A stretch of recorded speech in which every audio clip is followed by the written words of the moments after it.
In this video, you're going to learn about status and how to change it to get what you want.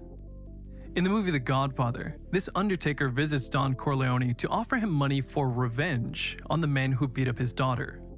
At first, the Don refuses, angry to be treated like a gangster. That I cannot do. How much shall I pay you? What have I ever done to make you treat me so disrespectfully? So, sensing this, the Undertaker bows, kisses his hand, and asks for his friendship instead. Be my friend? The Don seems pleased and changes his mind. Simply lowering his status let the Undertaker get his way, but why? Surely real life is more complicated than this. Or is it? A friend of mine had some really interesting ideas on this topic, so I invited him to do a guest post. London 1963. This is Keith Johnstone. He was trying to teach improvisation at the Royal Court Theatre, but something wasn't working. Paraphrasing his book Impro, "My students couldn't produce natural conversations like those I overheard in the street. If casual interactions really were motiveless and operated by chance, why was it impossible to reproduce them at the studio?" Pondering this at the theatre one evening, he noticed the actors on stage seemed to have the strongest possible motives for everything they did. But this looked unnatural too, so Johnston decided to try asking the opposite. What were the weakest possible motives a person might have? The next day, he paired up his actors with an improvisation exercise. As you're acting, try to get your sense of status just above or below your partner's, but the gap should be minimal. The students seemed to know exactly what I meant. The scenes suddenly became authentic and marvelously observant. We saw that every inflection and movement implies a status, and that nothing is neutral due to chance or actually motiveless. It was hysterically funny, but also very alarming. All our secret maneuverings were exposed. So I call it status, which means not your social status, but what you do to the other person.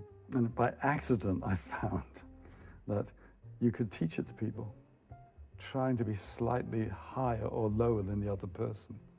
Looks like human behavior. We're always secretly maneuvering.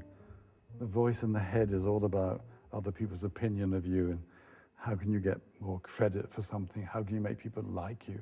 This ghastly voice that you think is you. But the obvious is very difficult to grasp. Based on how our body chemistry has evolved, we can assume that noticing who around us is gaining or losing status has survival benefits, but more on this later. Generally, we're good at reading each other's status, and a lot of entertainment from comedy to sports works because subtle changes in status are very fun to watch. For example, a stand-up comedian usually lowers his or other's status to make a joke. One time I threw a candy wrapper on the street. I didn't do it like, yeah. I did it because I was, like shaking. I wanted the candy. Although it's nice when people lower their status in front of us, we also want them to look happy so we don't feel too guilty about it.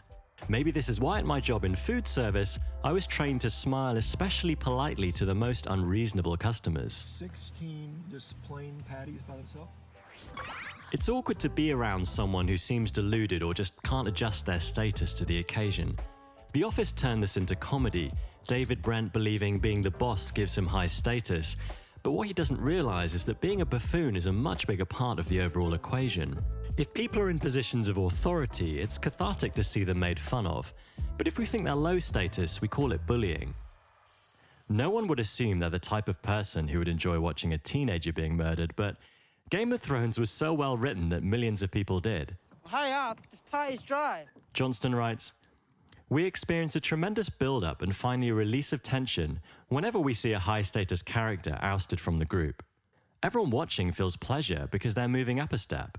But it's necessary for them to remain high until the last moment for the effect to work."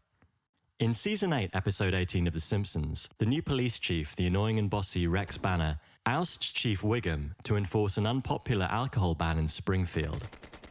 Homer lets himself get caught so that Wiggum can return, but unfortunately it's revealed that Homer will be catapulted as punishment. At the last minute, the officers instead fling Rex Banner out of town, just while he's standing tall and proud, delivering a speech on the importance of respecting the law. This wouldn't have been as satisfying or funny if Rex Banner had first fallen to his knees, apologized to Chief Wiggum, and begged the townspeople for forgiveness. But it's not just about seeing high-status people fall, it works the other way too. Who doesn't love seeing an underdog beat the favorite? So long as status is being modified, the audience stays captivated. While it might be fun to see your boss or some high-status person you hate poisoned or catapulted, there are less medieval ways to lower someone's status. You could start some gossip behind their back or try to get them cancelled online for similarly status-lowering effects with less cleaning up. Status and territory are connected. We have status relationships to objects and places as well as people. Just imagine how you'd relax on your own couch at home versus how you sit when you're a guest. On his blog Melting Asphalt, Kevin Simler writes, "The higher your social status, the more personal space you tend to control. This is what makes houses on hills desirable. To be high status is not just to have a good view, but to choose when and how far we let others into our vicinity. But territory is more elastic than it sometimes seems. On an empty beach, the first group to arrive could sit anywhere, but they'll usually pick a spot about a third of the way back. The second group will stake out their territory away from the first group. They can't sit too close or they'd cause alarm or have to make friends. But as the beach fills up, people are fine sitting close to each other because our demands for space shrink as more people are added. If two strangers approach on an empty narrow pavement, one of them has to move aside, and this decision will get made long before it needs to. The two people scan each other for status, and the lower one steps aside. Even if they both move, the position nearest the wall is actually the strongest. If both believe themselves to be dominant, or they aren't paying attention, they'll approach until they stop face to face and do this little sideways dance." Johnston recalls, "I remember doing it in a shop doorway with a man who took me by the upper arms and gently moved me out of his path. It still rankles. Old people who cling to the status they once had will walk along the street hugging the wall and pretending not to see anyone who approaches them." So outside of a Keith Johnston class, why isn't status taught? We have a lot of generic advice like, "Be nice. Be alpha." Or treat others as you'd like to be treated. Maybe it's because status is so nuanced, hard to put into words, but at the same time kind of obvious. I mean, are you going to ask a shopkeeper for a pack of chewing gum exactly the same way you'd ask for a job? Status to humans is like water to fish. Fish are unaware of water, but they don't need to be. From birth, they automatically interact with it without being taught how. In fact, animals have rank too. In 1922, a Norwegian researcher called Schjelderup Ebbe coined the term pecking order for an observable social hierarchy in chickens that determined which hens ate first, which were bullied or left alone, and even which hens laid the most eggs. But hierarchy goes back even further. So these creatures engage in dominance disputes. When a lobster wins, he flexes and gets bigger, so he looks bigger. The neurochemical system that makes him flex is serotonergic. It's the same chemical that's affected by antidepressants. Well, if you give lobsters who just got defeated in a fight serotonin, then they stretch out and they'll fight again.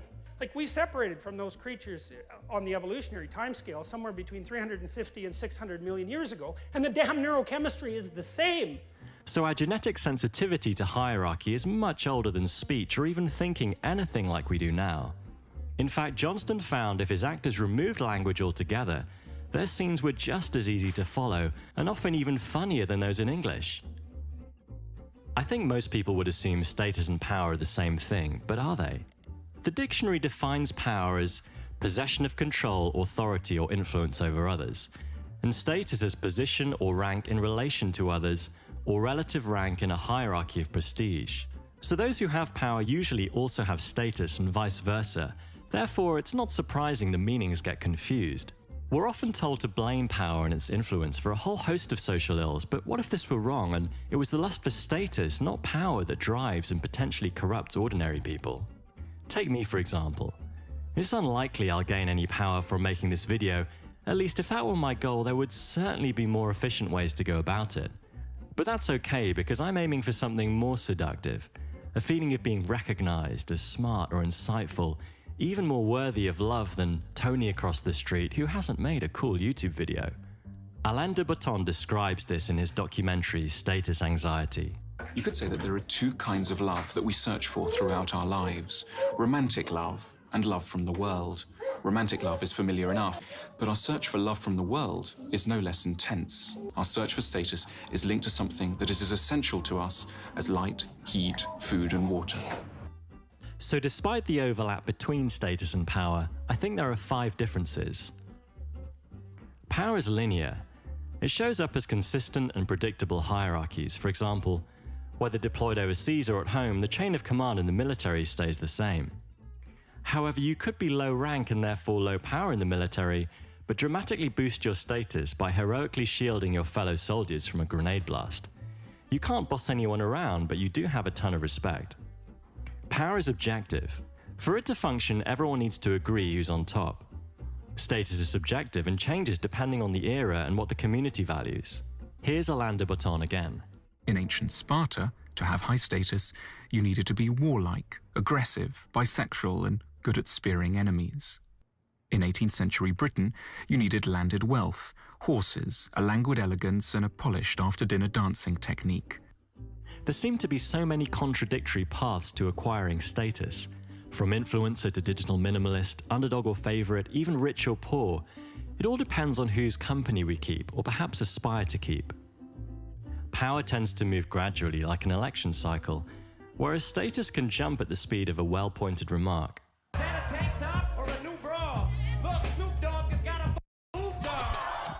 Power is outside, an organization or person that can wield decisions over us. Status is felt inside and calculated by comparison with other people we think we're similar to. Because we're afraid others won't agree with our sense of status, we tend not to ask directly, as in, "Hey Tom, would you agree I'm better than you?" But instead we want them to reflect it back through their behavior. Power is zero-sum. To function, there has to be some cap on the number of CEOs, presidents, or champions at any time. Status is egalitarian. There's really no limit to how many people can be elevated or dropped along any axis their community values.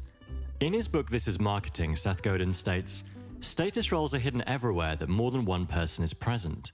If you look at decisions that don't make sense, it's very likely that status is playing a part." He identifies 2 flavors of status, affiliation and dominion. With affiliation, status is derived by growing our group, and abundance is currency. How many followers, how many likes, or how many people showed up to my party. Dominion, on the other hand, is exclusive. Who's the best, has the inside info, or is sitting in the VIP at the club. We value our secrecy. Airlines know a thing or two about dominion status.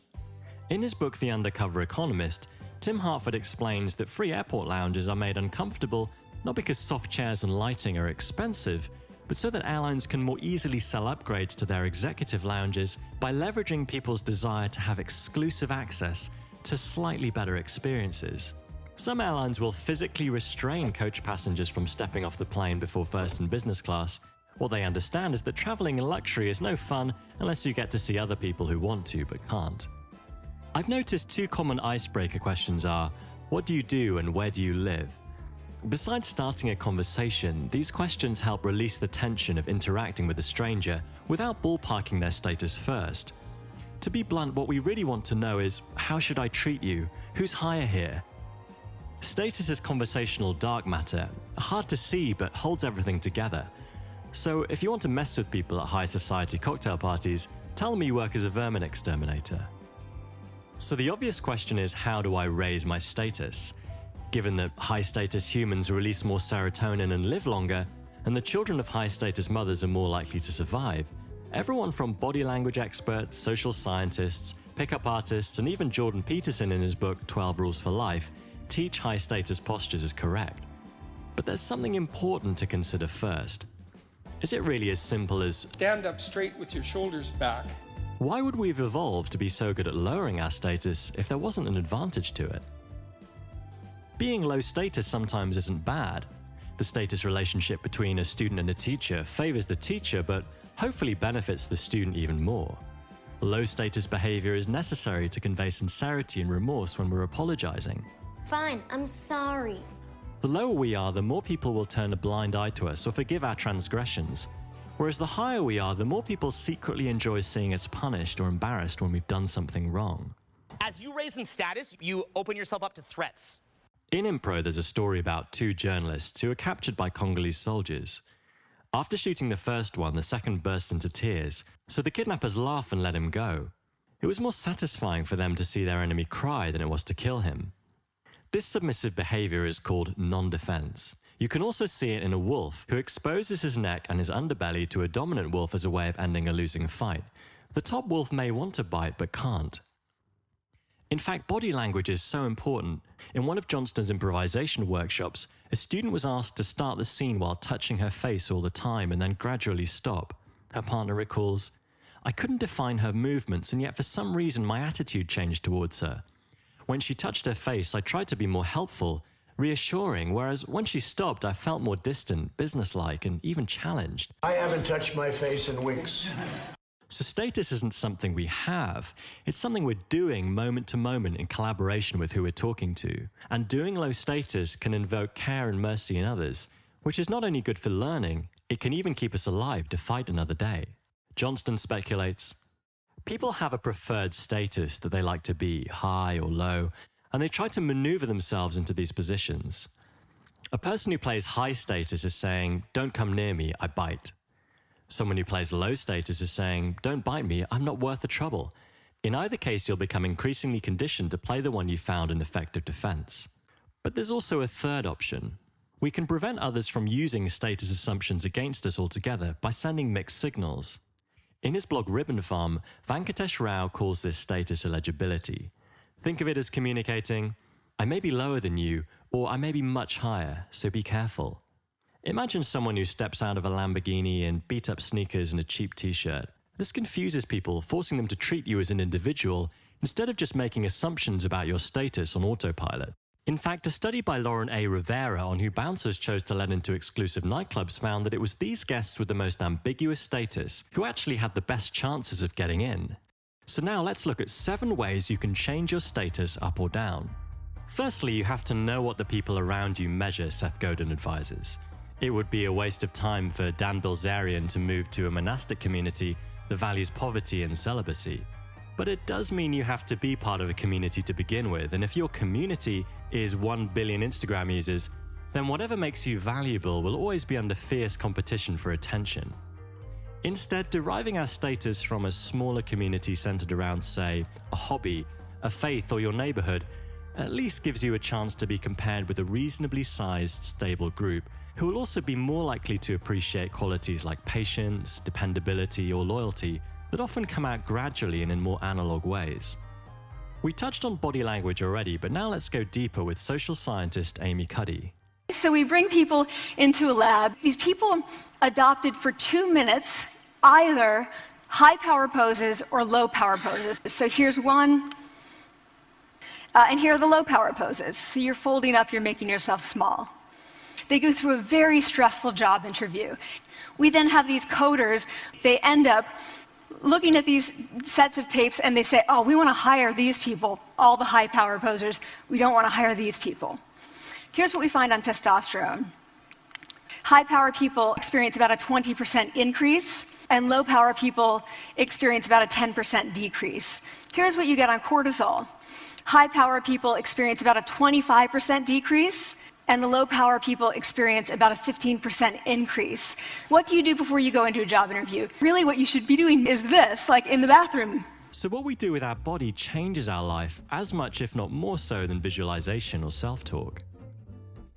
Keeping your head still while speaking makes you appear more dominant, and this is what army officers are taught to do while giving orders. We can't talk about status without bringing up eye contact. We tend to think of holding eye contact as being dominant, but in the March 1970 science journal, Kenneth Strongman wrote, S.C. Poppleton showed that the relationship between eye glance hierarchies and dominance is inverse, so he who looks away first is actually the more dominant. Johnston adds, if you ignore someone, your status rises, but if you feel impelled to look again, it falls. So it's not really breaking eye contact that determines status, but whether or not we look back afterwards. As an exercise, he suggests breaking eye contact with zoo animals and then glancing back for a moment. Polar bears may suddenly see you as food and owls cheer up. How about speech? If you say a short at the beginning of each sentence, it seems like your status goes down. Whereas if you elongate it to an it actually makes your status go up. If you've gotten into the habit of making either of these noises reflexively, it might feel threatening to switch because of the safety conditioning we looked at earlier. Where you choose to sit or stand can say a lot about your status. Heads of tables, corners of couches, and positions next to large objects are usually reserved for high-status winners. Thrones often had canopies as a throwback to our need to swing up into trees in emergencies. Maybe The Undertaker did an Amy Cuddy and was posing like Usain Bolt in the Don's toilets. Either way, he got it wrong at first. The Don was willing to help, but not for money. The payment he wanted was a submissive gesture to clarify their high-low status relationship. Let me know in the comments what you've noticed about status in your life. Are you the type of person who always aims for high or low status? Hey everyone, so I'm trying to boost my friend's status, so make sure to like this video and check the description below for a link to his channel. As for my channel, I'll have a new video out soon, so stick around. For more of my content, you can also check out my newsletter and Patreon in the description.